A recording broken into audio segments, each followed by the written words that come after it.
In the late spring of 2007, a British family embarked on what they hoped would be a relaxing holiday. They traveled from their home in the United Kingdom to the sunny coastal region of the Algarve in southern Portugal. Their destination was the picturesque resort town of Praia da Luz, a popular spot for international tourists seeking sun, sand, and a peaceful escape. They were part of a larger group of friends, a collection of families with young children, all looking forward to a week of shared meals, poolside fun, and a break from their daily routines. They checked into the Ocean Club, a sprawling resort complex that offered a variety of holiday apartments and amenities. The family was assigned apartment 5A, a ground floor unit situated at the rear of the complex. It was a modest apartment, with 2 bedrooms, a small living area, a kitchen, and a patio at the back.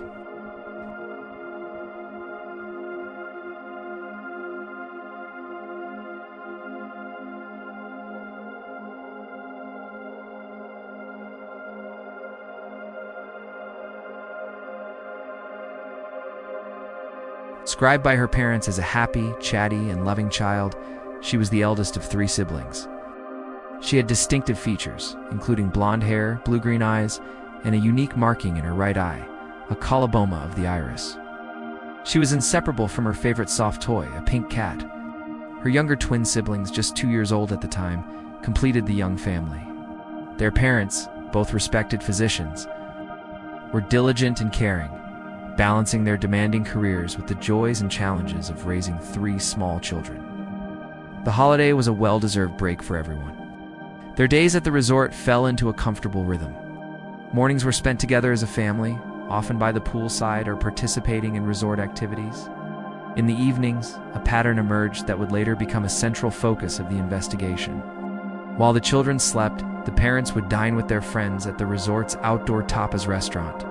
The restaurant was located approximately 50 to 55 meters from their apartment. From their regular table, the apartment itself was not directly visible, blocked by a wall and other buildings. However, the parents and their friends established a routine of physically checking on the sleeping children throughout the evening. They would take turns, with one adult from the group leaving the table approximately every half hour to walk back to their respective apartments, listen at the door, and visually confirm that the children were safe and sound asleep. For the family in apartment 5A, their route involved walking out of the restaurant area, down a short flight of stairs, along the public path, and around to the rear of their building. They typically entered through the unlocked patio door, which offered the quietest point of entry, avoiding the noise of the front door key. This system, they believed, allowed them to enjoy their evening meal while ensuring their children's welfare. For the first few nights of the holiday, this routine worked without incident. The checks were made, the children were always found sleeping peacefully, and the parents would return to their friends at the tapas bar. The atmosphere was relaxed, the setting idyllic. No one could have imagined the catastrophic event that was about to shatter their peaceful holiday and capture the world's attention. Let's look at the final day, May 3rd, 2007. The day began like any other on their vacation. The family enjoyed breakfast together, played by the pool, and spent quality time under the Portuguese sun.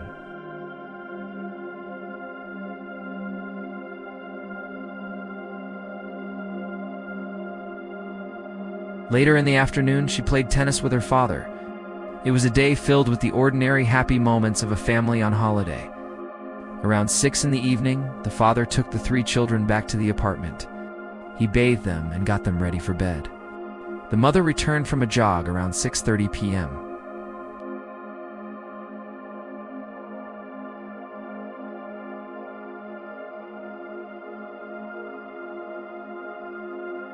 The 3-year-old was in a bed near the door, while her twin siblings were in travel cots next to her.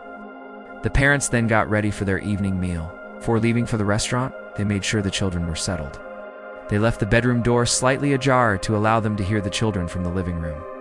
They also opened the curtains and the sliding shutter of the bedroom window, though the window itself remained closed. This was a common practice as the room could get stuffy. At approximately 8:30 p.m., parents left apartment 5A to join their friends for dinner at the tapas restaurant, just a minute's walk away. They left the rear patio door unlocked, as they had on previous nights, to facilitate their periodic checks without making noise. The group of friends gathered at their usual table, Evening was mild and the atmosphere was convivial. First check was planned for around 9 p.m. At roughly 9:05 p.m., the father left the dinner table to perform the first check of the evening. We walked the familiar path back to apartment 5A.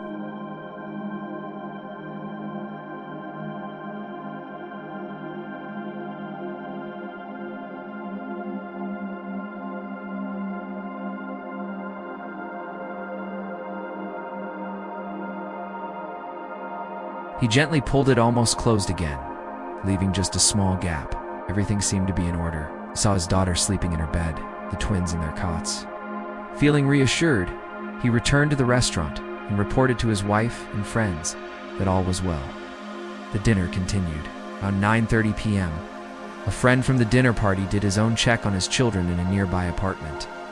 On his way back to the restaurant, he passed by the back of apartment 5A. He heard no noise and saw nothing out of the ordinary. However, at this same time, another family from the group, vacationing from Ireland, saw a man walking down the street just outside the resort, carrying a child. They thought it was strange, given the late hour.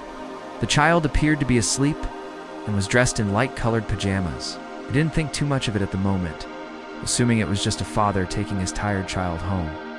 But this sighting would later become a crucial piece of the timeline. The mother had planned to do the next check, but one of their friends offered to check on his own child and look in on hers at the same time. He did not enter their apartment, but listened at the open bedroom window and reported hearing no sound. He assumed everything was fine. It wasn't until just before 10 p.m. that the evening's peaceful facade would be irrevocably shattered. It was the mother's turn to perform a full check. She left the tapas restaurant and walked the short distance to apartment 5A. She entered through the patio door and immediately sensed that something was wrong. The children's bedroom door was wide open, the window was also open, and the shutter was raised all the way up. A cold draft was blowing through the room. She looked at the beds. The twins were still there, sleeping soundly in their cots. But the other bed, the one closest to the door, was empty. Her daughter was gone. In that instant, a family holiday turned into every parent's worst nightmare. A frantic search of the small apartment confirmed she was not hiding. Panic set in. She ran back to the restaurant, screaming that her daughter had been taken. The vacation was over. A massive search began, and a global mystery was born. The immediate aftermath was chaos. Parents, their friends, and resort staff began a desperate, frantic search of the immediate area, shouting the little girl's name. The peaceful resort was transformed into a scene of panic and fear, but she was nowhere to be found. The local Portuguese police were called, and soon the small resort town was swarming with officials. The border police and all regional airports were alerted. The news began to spread, first locally, then nationally, and within hours, internationally. A 3-year-old British girl had vanished from her holiday apartment in Portugal. How could a child disappear from a locked room while her parents dined just meters away? The initial hours of the investigation were critical, yet filled with confusion. As the search expanded, the questions mounted, and the details of that evening were scrutinized over and over.